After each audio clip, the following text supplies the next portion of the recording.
오늘은 불안을 넘어 희망을 보다라는 제목으로 말씀을 전하고자 합니다. 어느 실존주의 철학자가 현대인의 문제점을 불안으로 규명했습니다. 현대인은 모두가 다 불안하다 이렇게 생각합니다. 그럼 공포와 불안은 좀 다르죠. 공포는 뚜렷한 대상이 있을 때 느끼는 두려움인데, 불안은 뭔가 뚜렷한 대상이 없어도 서서히 다가오는 그 두려움, 그것이 불안입니다. 근데 현대인들은 많은 사람들이 이런 불안함을 가지고 살아갑니다. 인간의 실존 자체가 불안함 가운데 살아가기도 하기 때문일 수 있습니다. 요즘 뉴스를 보면 사건과 사고가 많이 나기 때문에 그것을 보면서 공포와 불안을 느끼는 사람들이 참 많다고 합니다. 어느 집에서 어느 할아버지가 그 이야기를 했답니다. 매일매일 뉴스만 보면 사건 나고 사고 터지고 사람 죽고 그것만 보여주냐, 이렇게 이야기를 하니까 그 아드님이 하는 말이, 그러면 뉴스에 사건과 사고와 사람 죽고 하는 거 왜 뭘 보여주냐고 이제 이렇게 이야기를 했다고 합니다. 근데 당연히 어떤 뉴스에는 사건, 사고, 문제들을 지적하기도 하지요. 그러나 좀 더 좋은 소식들, 이런 것들도 함께 좀 전해졌으면 좋겠다는 생각을 합니다. 아무튼 우리가 살고 있는 이 시대에는 많이 두렵고 불안한 가운데 그런 요소들이 많이 있습니다. 그러면 우리의 멀리 바라볼 것이 아니라 눈을 돌려 이번에는 우리 자신을 바라볼 때는 어떻습니까? 여러분, 확신하고 기쁨과 평안 가운데 살아가고 있습니까? 우리도 뭔가 불안한 가운데 살고 있지 않습니까? 우리가 여러 가지 문제 속에서 걱정하고 근심하고, 그것이 비록 다가오지 않았지만 은근히 불안한 가운데 살아갈 때가 있습니다. 여러분, 바로 우리 각자가 가지고 있는 이런 무거운 짐들, 여러 가지 불안함, 감정들, 이런 상황 속에서 우리는 어떻게 이런 불안한 것들을 넘어서 희망을 가지고 용기 있게 우리의 신앙생활을 할 수 있겠습니까? 어떻게 우리는 부정적인 환경 속에서도 우리 안에 다가오는 부정적인 감정, 그 불안함을 잘 극복할 수 있는 그 신앙은 어떤 신앙이라고 생각할 수 있을까요? 오늘 바로 이 문제에 대해서 우리는 이사야서 62장과 63장을 통하여 살펴보도록 하겠습니다. 62장과 63장을 통해서 불안한 삶을 넘어 어떻게 희망을 볼 수 있는가? 62장 8절에서 12절, 63장 1절에서 7절 말씀입니다. 이사야서 62장 8절부터 말씀을 받들어 읽겠습니다. 여호와께서 그 오른손 그 능력의 팔로 맹세하시되, 내가 다시는 내 곡식을 내 원수들에게 양식으로 주지 아니하겠고, 내가 수고하여 얻은 포도주를 이방인이 마시지 못하게 할 것인즉, 오직 추수한 자가 그것을 먹고 나 여호와를 찬송할 것이요, 거둔 자가 그것을 나의 성소들에서 마시리라 하셨느니라. 성문으로 나아가라, 나아가라. 백성이 올 길을 닦으라. 큰 길을 수축하라. 돌을 제하라. 만민을 위하여 기치를 들라. 여호와께서 땅 끝까지 선포하시되, 너희는 딸 시온에게 이르라. 보라, 내 구원이 이르렀느니라. 보라, 상급이 그에게 있고 보응이 그 앞에 있느니라 하셨느니라. 사람들이 너를 일컬어 거룩한 백성이라 여호와께서 구속하신 자라 하겠고, 또 너를 일컬어 찾음받은 자요 버림받지 아니한 성읍이라 하리라. 63장. 에돔에서 오는 이 누구며, 붉은 옷을 입고 보스라에서 오는 이 누구냐? 그의 화려한 의복 큰 능력으로 걷는 이가 누구냐? 그는 나이니 공의를 말하는 이요 구원하는 능력을 가진 이니라. 어찌하여 내 의복이 붉으며 내 옷이 포도즙 틀을 밟는 자 같으냐? 만민 가운데 나와 함께 간 한 자가 없이 내가 홀로 포도즙 틀을 밟았는데, 내가 노함으로 말미암아 무리를 밟았고 분함으로 말미암아 짓밟았으므로 그들의 선열이 내 옷에 튀어 내 의복을 다 더럽혔음이니, 이는 내 원수 갚는 날이 내 마음에 있고 내가 구속할 해가 왔으나 내가 본즉 도와주는 자도 없고 붙들어주는 자도 없으므로 이상하게 여겨 내 팔이 나를 구원하며 내 분이 나를 붙들었음이라. 내가 노함으로 말미암아 만민을 밟았으며 내가 분함으로 말미암아 그들을 취하게 하고 그들의 선열이 땅에 쏟아지게 하였느니라. 내가 여호와께서 우리에게 베푸신 모든 자비와 그의 찬송을 말하며 그의 사랑을 따라 그의 많은 자비를 따라 이스라엘 집에 베푸신 큰 은총을 말하리라. 아멘. 오늘 우리는 이 말씀을 통해서 우리는 어떻게 불안을 넘어 희망을 보고 희망찬 삶을 살 수 있겠는가? 여기에 대해서 살펴보도록 하겠습니다. 여러분, 우리가 여러 가지 불안한 환경 가운데서 우리가 어떻게 희망을 보고 또 희망찬 삶을 살아갈 수 있는 신앙의 자세는 무엇일까요? 이 문제에 답을 하기 위해서는 꼭 먼저 알아야 할 것이 있습니다. 그것은 첫째로 하나님은 우리를 실패해서 승리하는 삶으로 옮겨 주실 것을 약속하셨다는 사실입니다. 하나님이 우리로 하여금 실패하는 삶에서 승리하는 삶으로 살 수 있도록 인도하겠다, 그렇게 약속하셨다는 것을 우리가 굳게 믿어야 합니다. 여러분, 하나님은 오늘 이사야 말씀을 통해서 실패한 이스라엘 백성들이 다시는 실패한 곳에 머물지 않고 그들이 승리하고 영광된 하나님의 삶을 살 수 있도록 해주겠다고 약속하고 계십니다. 이사야서 62장 8절과 9절을 세 번역으로 한번 봅니다. 주님께서 그의 오른손 곧 그의 능력 있는 팔을 들어 맹세하셨다. 내가 다시는 내 곡식을 내 원수들의 식량으로 내주지 않겠다. 다시는 내가 수고하여 얻은 포도주를 이방 사람들이 마시도록 내주지 않겠다. 곡식을 거둔 사람이 곡식을 빼앗기지 않고 자기가 거둔 것을 먹고 주님을 찬송할 것이다. 거둔 사람이 자기가 거둔 것을 내 성소들에서 마실 것이다. 아멘. 여기 보면 이스라엘 백성들이 범죄함으로 전제된 게 뭐냐면 하나님의 심판을 받았습니다. 그들이 하나님 앞에 반역해서 망했습니다. 그래서 바빌론 포로로 끌려갔습니다.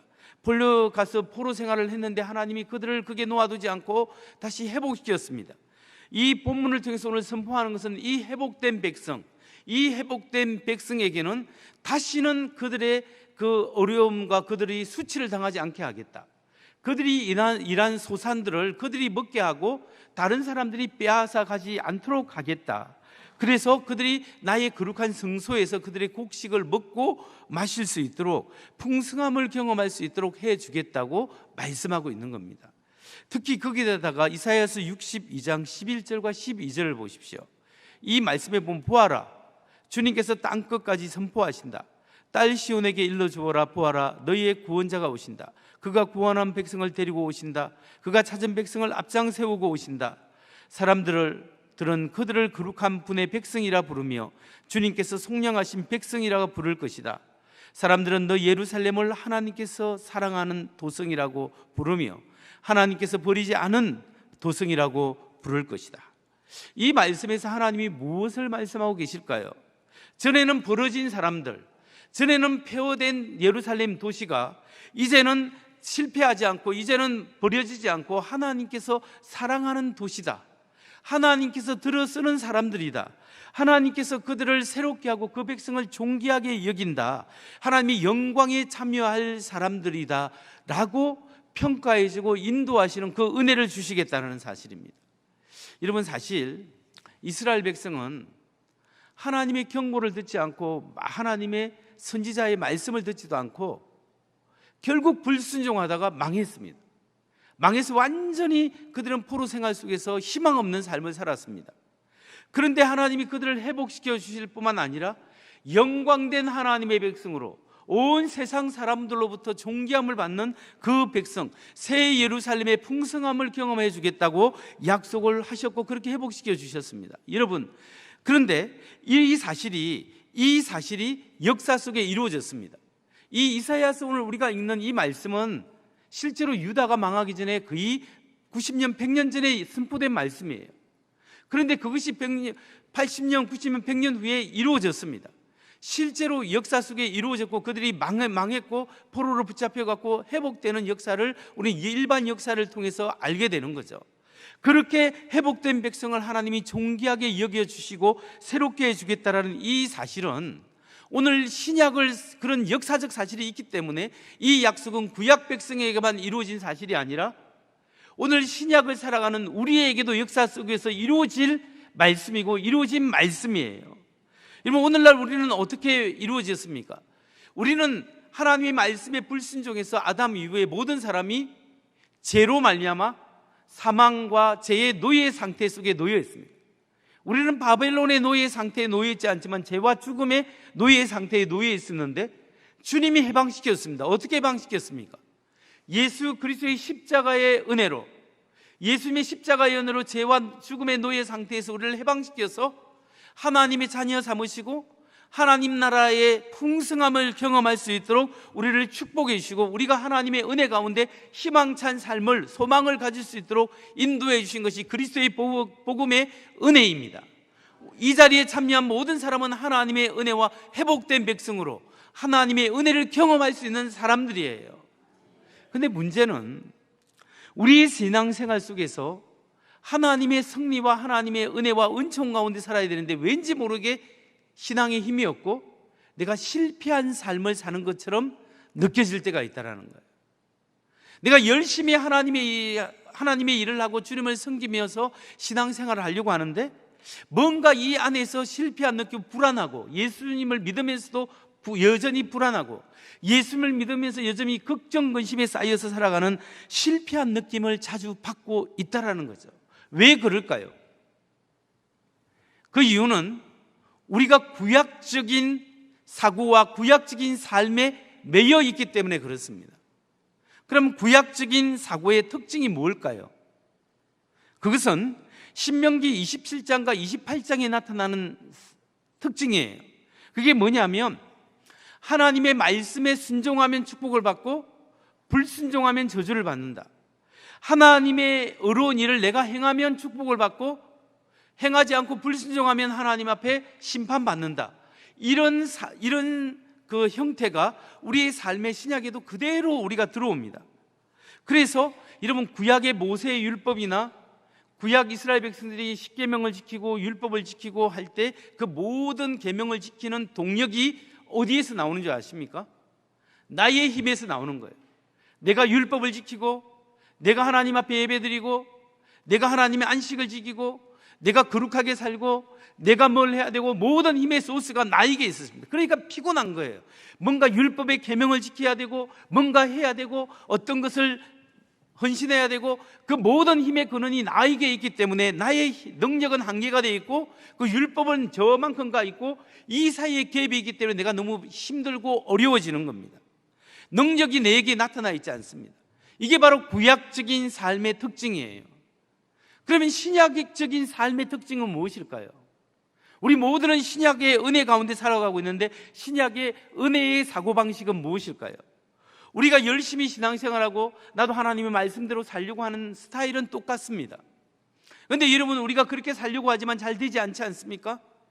잘 되지 않을 때 우리는 어떻게 합니까? 더 열심히 하려고 나의 힘을 의지하는 것이 아니라 하나님 앞에 선언하는 거예요.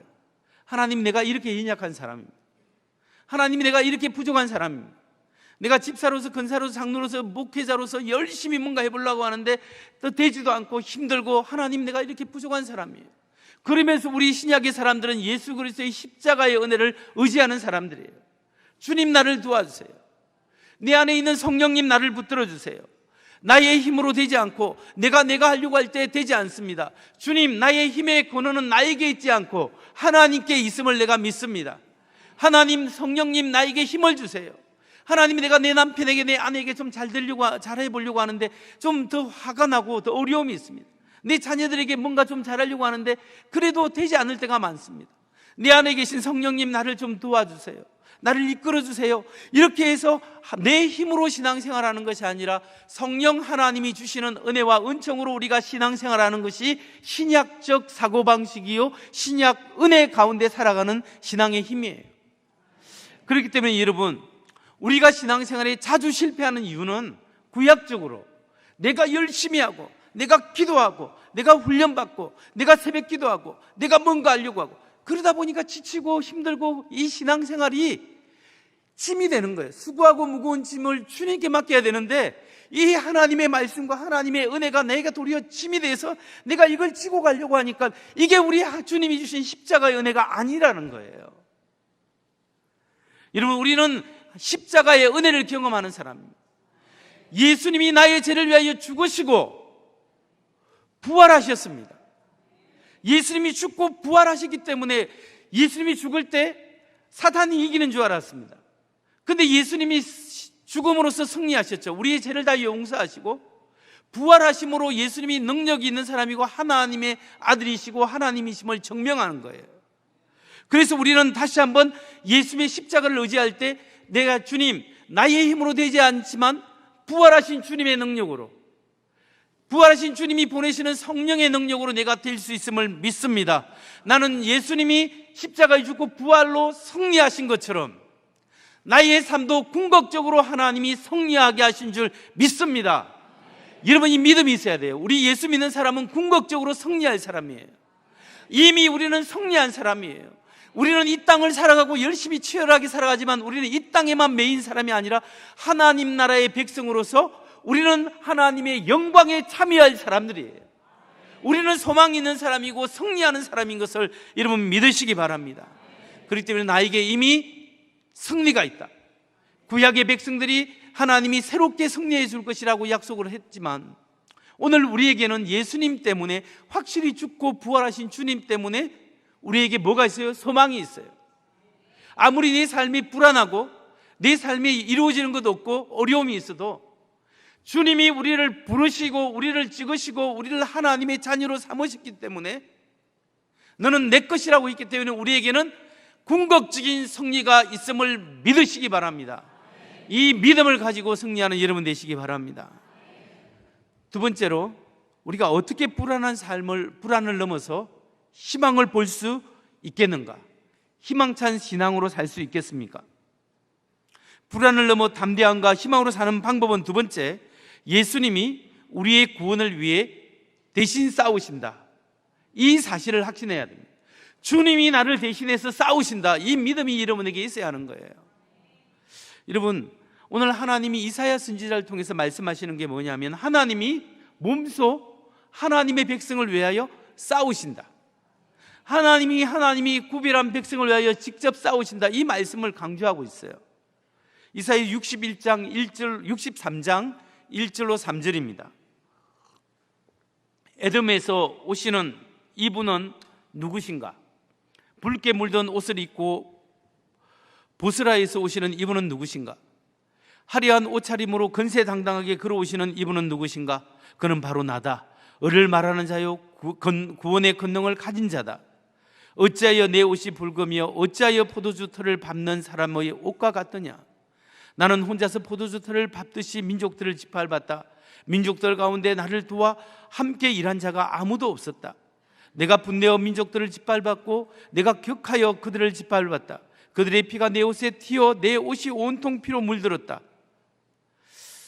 여러분, 이 말씀이 지금 뭘 이야기하냐면, 일단 에돔이라는 나라를 생각해 보세요. 에돔이 누구의 후손이에요? 에스의 후손이에요. 에스의 형제가 야곱이잖아요. 그러면 야곱의 후손은 누구예요? 이스라엘이죠. 그렇게 에스의 후손 에돔과 야곱의 후손 이스라엘이 계속 친척지간이지만 계속 끊임없이 역사를 보면 싸우는 거예요. 에돔이 끊임없이 이스라엘을 괴롭혀요. 심지어 바빌론에서 멸망에 당할 때까지도 이 에돔이 바빌론의 품에 붙어서 이 이스라엘을, 유다를 공격하는 거예요. 그 굉장히 힘들게 하는 나라였습니다. 그러니까 이 에돔은 하나님의 백성을 공격하는 악의 대표다, 이렇게 상징적으로 생각할 수 있습니다. 그런데 63장 1절에 보면 에돔에서 누가 나오고, 특히 에돔의 보스라에서 주님이 나오신다고 했습니다. 보스라가 뭐예요? 도시 이름이에요. 보스라는 에돔의 수도예요. 에돔의 수도에서 주님이 거기서 나오시는데, 그 옷을 보니까 주님께서 나오시는데 옷이 붉은색이에요. 그 말이 뭐냐면, 주님이 하나님의 백성을 괴롭히는 그 민족을 대신해서 싸우신다는 거예요. 피가 묻어 있는 거예요. 하나님이 하나님의 백성을 괴롭히는 사람을 위해 대신 싸우시겠다라고 하는데, 주님의 옷이 붉게 물든다는 것은 두 가지 의미. 하나는 하나님의 백성을 위하여 싸우신다는 의미, 다른 의미는 상징적으로 신약적으로 해석하면 예수 그리스도의 십자가의 보혈을 상징하고 있어요. 주님께서 하나님의 백성을 위하여 싸우시고 죄와 죽음과 악을 무찌르시는데, 악을 무찌르는 방법이 뭐예요? 주님이 악한 사람들을 무찌르시는데 심판을 하십니다. 근데 하나님이 오늘날도 심판을 하시는데 악의 무리를 쫙 다 없애버리는 것이 아니고, 2000년 전에 하나님이신 그분, 하나님의 아들이 인간의 몸으로 오셔서 우리 죄를 위하여 십자가에 죽으심으로 자신의 생명을 내어주심으로써 사단의 마귀의 역사를 무찔러 버리시고 모든 사람을 죽음과 죄의 노예에서 해방시켜서 구원하시는 거죠. 그러니까 하나님이 싸우는 방법은 힘으로 폭력으로 싸우는 것이 아니라 자신을 내어주고 희생과 양보와 섬김으로 주님께서 싸우시는 거예요. 여러분이 하나님이 오늘날에도 우리를 위하여 싸우시는 거예요. 우리를 위하여 죽으신 그분이 오늘 우리의 문제를 위하여 싸우십니다. 문제는 뭐냐면 우리의 주권, 나의 의지를 하나님께 맡겨야 합니다. 여러분의 의지를 하나님께 맡길 때 하나님이 대신 싸워주신다는 거예요. 여러분, 우리가 실수하기 쉬운 게 우리 신앙생활하면서 모든 것을 내 힘으로 하고 모든 억울한 것도 내 힘으로 다 풀려고 합니다.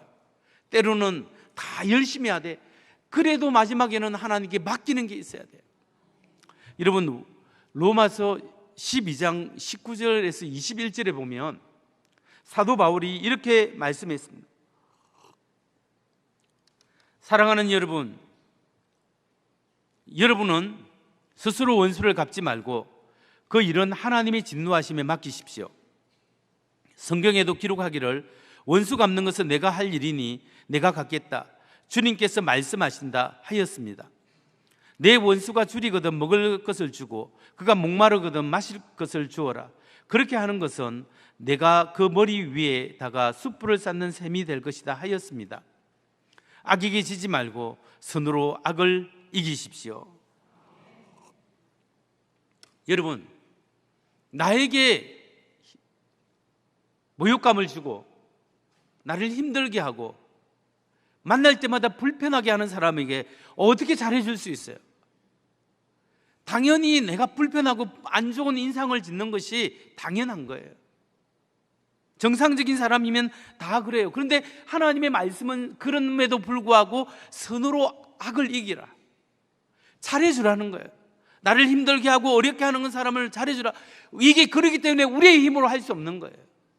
그렇기 때문에 하나님, 나는 할 수 없지만 나를 용서하신, 나처럼 큰 죄를 하나님 앞에 지신 나를 용서하신 하나님의 은혜를 생각하면서 나에게 작은 상처를 주는 그 사람을 선하게 대할 수 있도록 선한 마음을 주옵소서.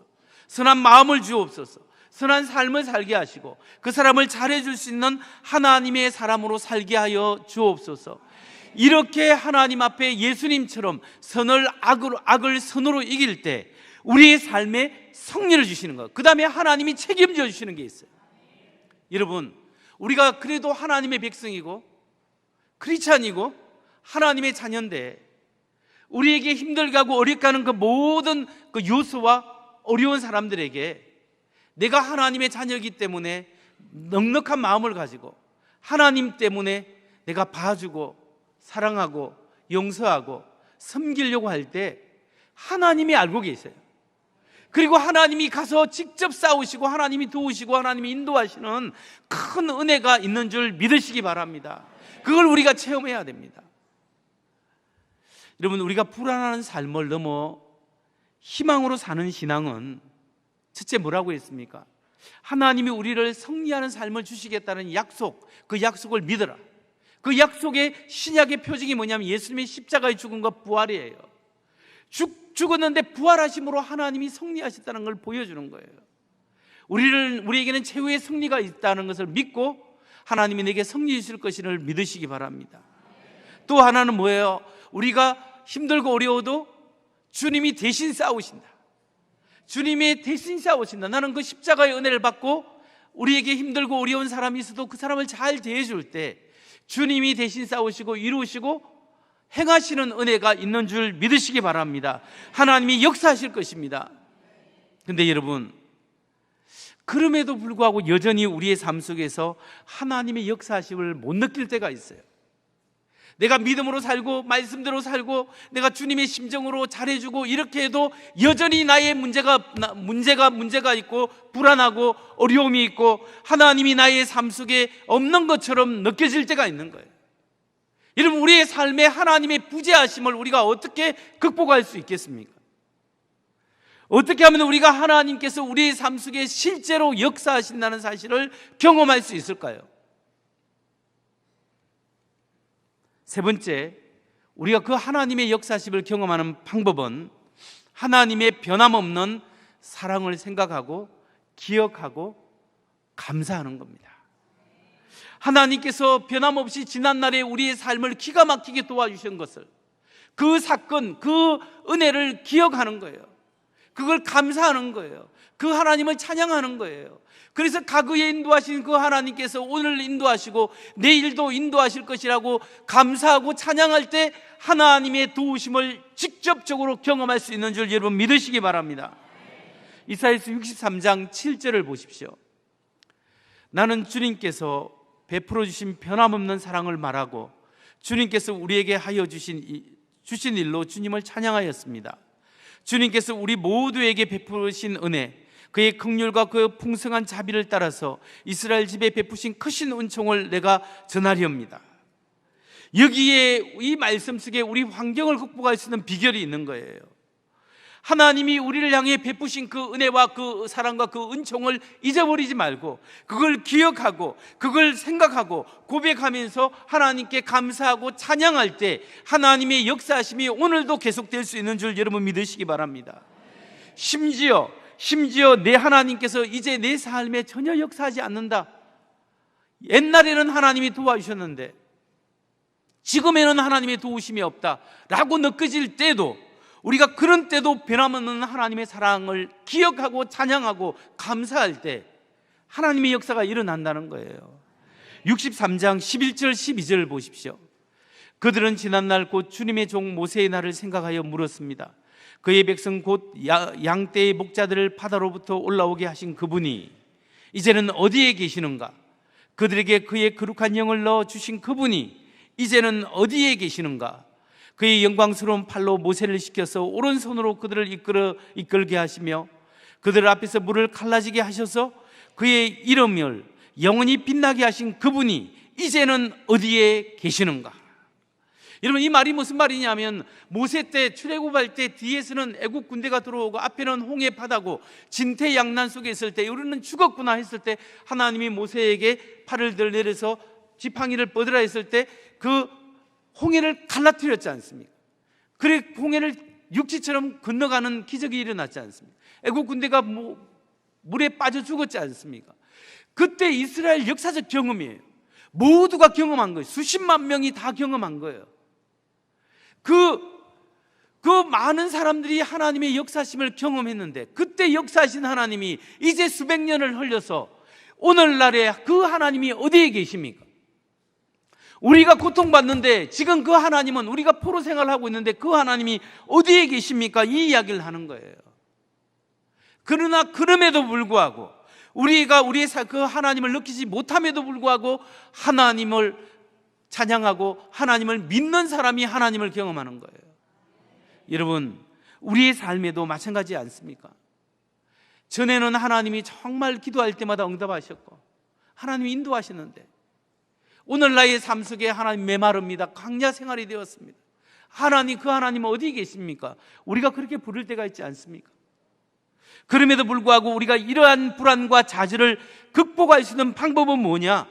하나님께서 과거에 여러분을 부르셨고 여러분을 인도하셨고 기가 막히게 도와주시고 어떤 사람을 통하여 도와주고 환경을 통하여 도와주고 때로는 하나님의 성령을 충만을 주시고 때로는 하나님 직접적으로 역사하시고 그 하나님을 기억해야 합니다. 잊지 마셔야 됩니다. 그리고 그 도와주신 하나님이 오늘 나의 삶을 도와주실 것이다.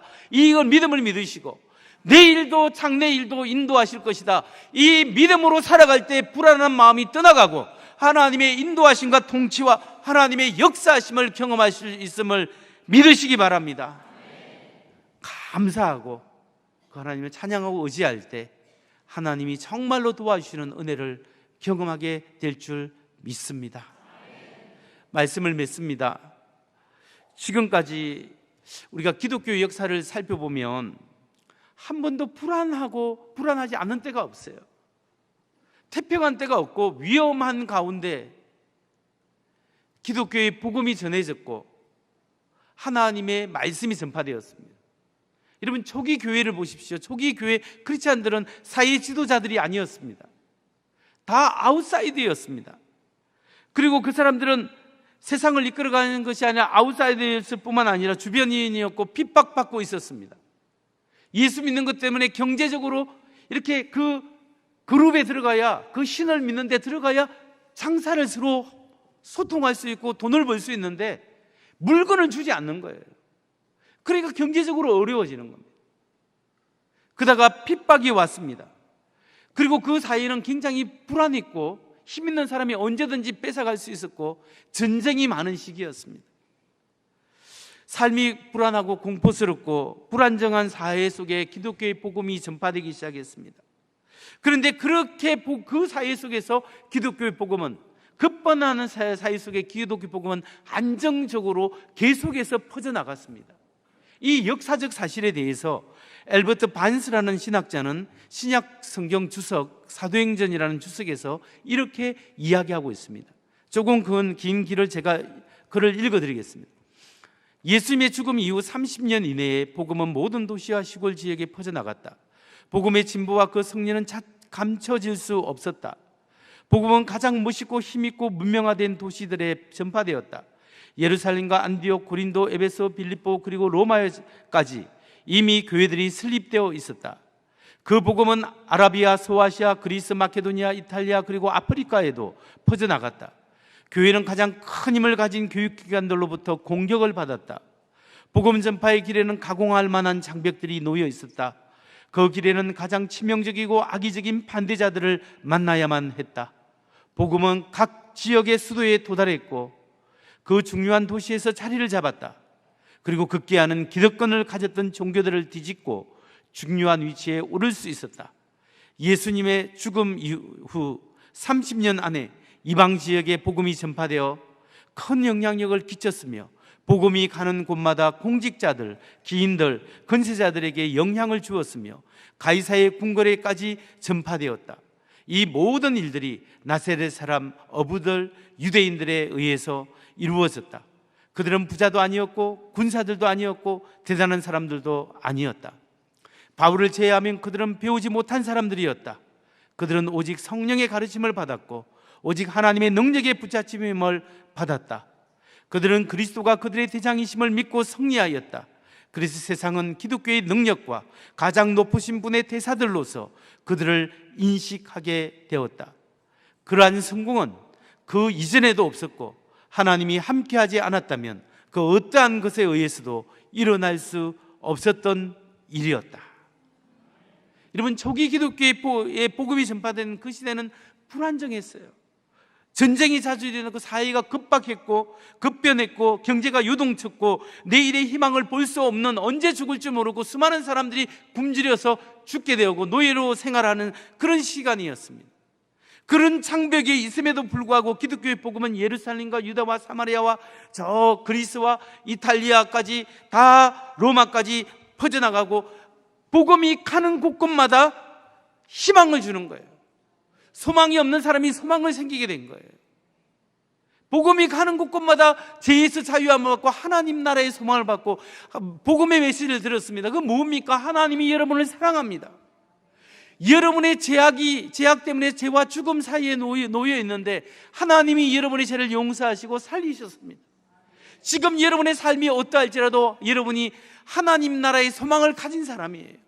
예수 그리스도를 구주로 영접하면 이 땅에도 살고 영원한 하나님 나라에 살 수 있습니다. 이 기쁜 소식을 받아들이십시오.